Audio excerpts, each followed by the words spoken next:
आप सबको नमस्कार। और आज 2 अक्टूबर का दिन है और एक विचार मन में आया कि आज महात्मा गांधी का जन्मदिन है, लाल बहादुर शास्त्री का जन्मदिन है। महात्मा गांधी वो व्यक्तित्व जिसने दुनिया को अहिंसा का पाठ पढ़ाया, सत्य का पाठ पढ़ाया।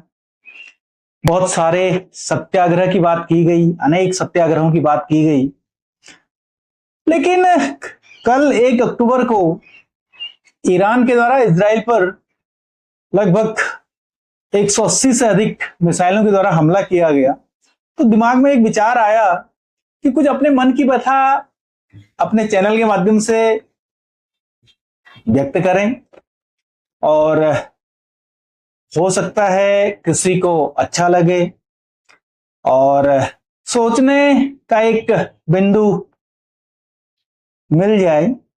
और बात यह है कि आज हम लोग 21वीं शताब्दी में जी रहे हैं, लेकिन हमारे अंदर का जो दानव है वो आज तक समाप्त नहीं हो पाया, या उसकी अभिव्यक्ति एक क्रूर रूप में होती रही है।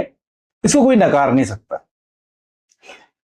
और इसी का मैंने इस वीडियो का शीर्षक रखा है, आज के जो ये मेरे वक्तव्य हैं उसका शीर्षक रखा है दानव और 21वीं सदी।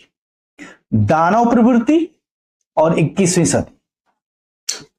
निश्चित रूप से मनुष्य में हमेशा 2 तरह की प्रमुख प्रवृत्तियां रही हैं, एक मानव प्रवृत्ति या एक दैवीय प्रवृत्ति जिसको हम लोग कहते हैं, और एक दानव प्रवृत्ति।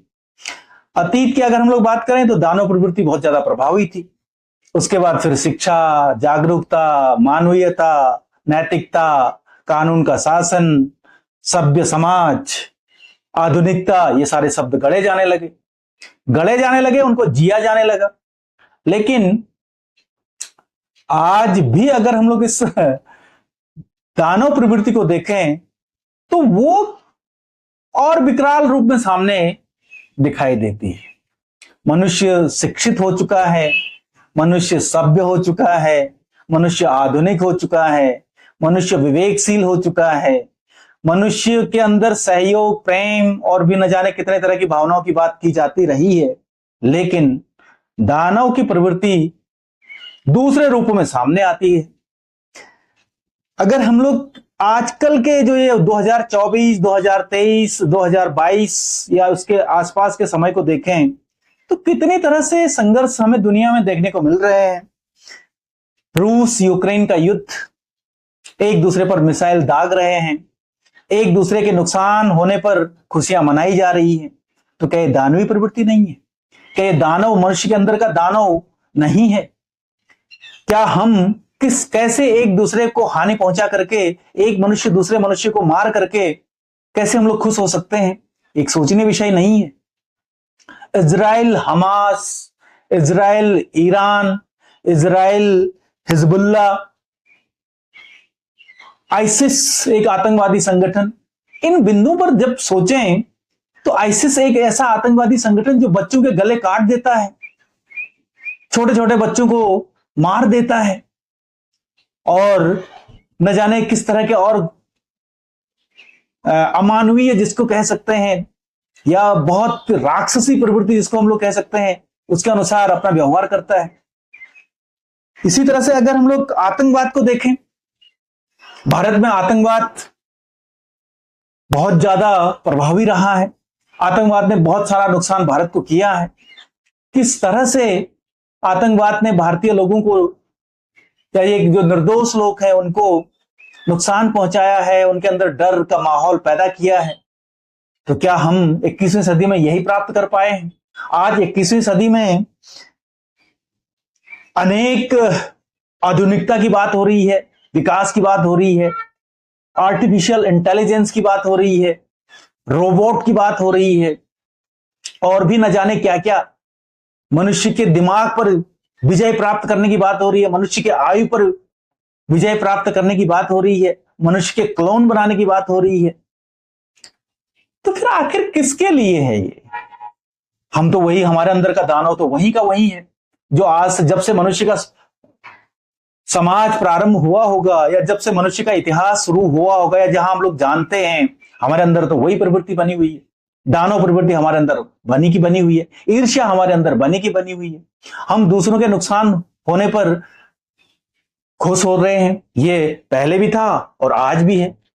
तो फिर हम कहां जा रहे हैं, हमने क्या प्राप्त कर लिया, ये एक सोचनीय विषय है।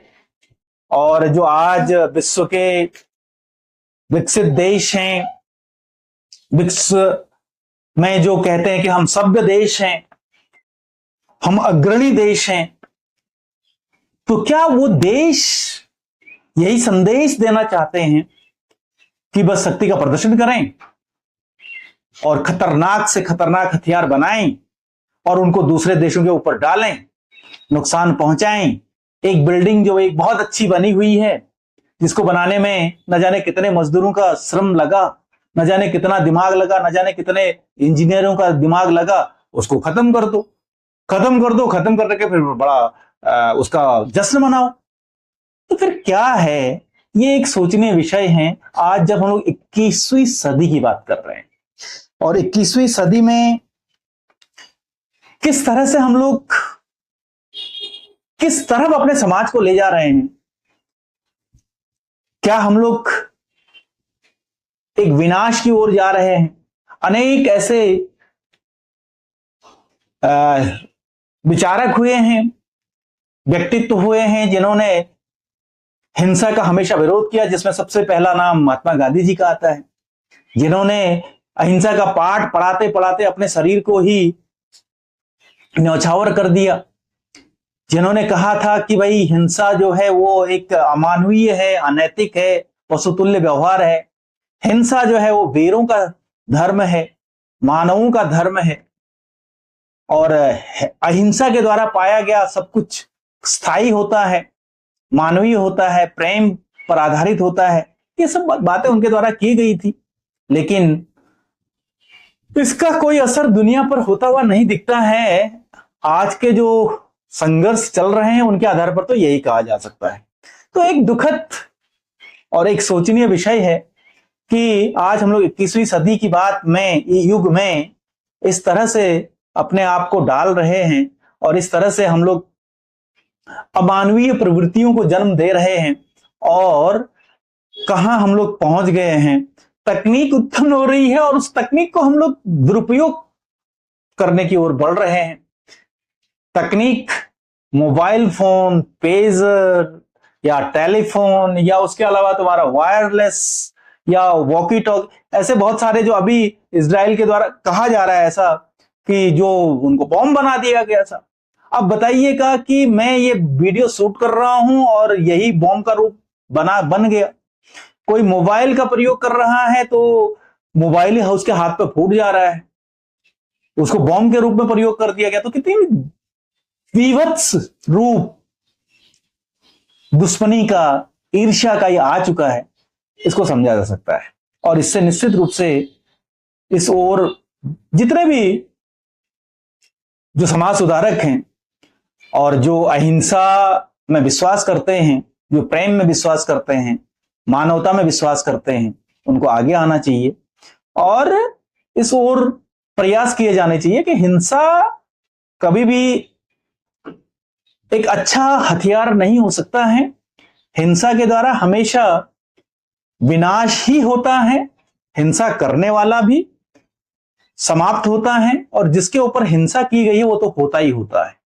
तो ये कुछ बातें थी जो आज मैं 2 अक्टूबर गांधी जयंती 2024 में, गांधी जयंती और लाल बहादुर शास्त्री की जयंती के अवसर पर मेरे दिमाग में विचार आया, जब समाचारों में ये सुनाई दे रहा है कि इजराइल ये कर रहा है, ईरान ये कर रहा है, उधर से जॉर्डन ये कर रहा है, फिर उसके बाद हमास ये कर रहा है, हिजबुल्लाह ये कर रहा है। धन्य है मानव समाज कि जो हम लोग इस विकृत मानसिकता में जी रहे हैं, इस विकृत रूप में पहुंच चुके हैं और कह रहे हैं कि हम सभ्य हैं, हम विकसित हैं और हम जागरूक हैं। किसके लिए जागरूक हैं, किसके लिए विकसित हैं, किसके लिए सभ्य हैं, इसका कोई शायद जवाब नहीं है। तो ये कुछ बातें थी जो मैं अपने मन की भाव आपके सामने व्यक्त कर रहा हूं। आप सबका समय शुभ हो। बहुत बहुत धन्यवाद।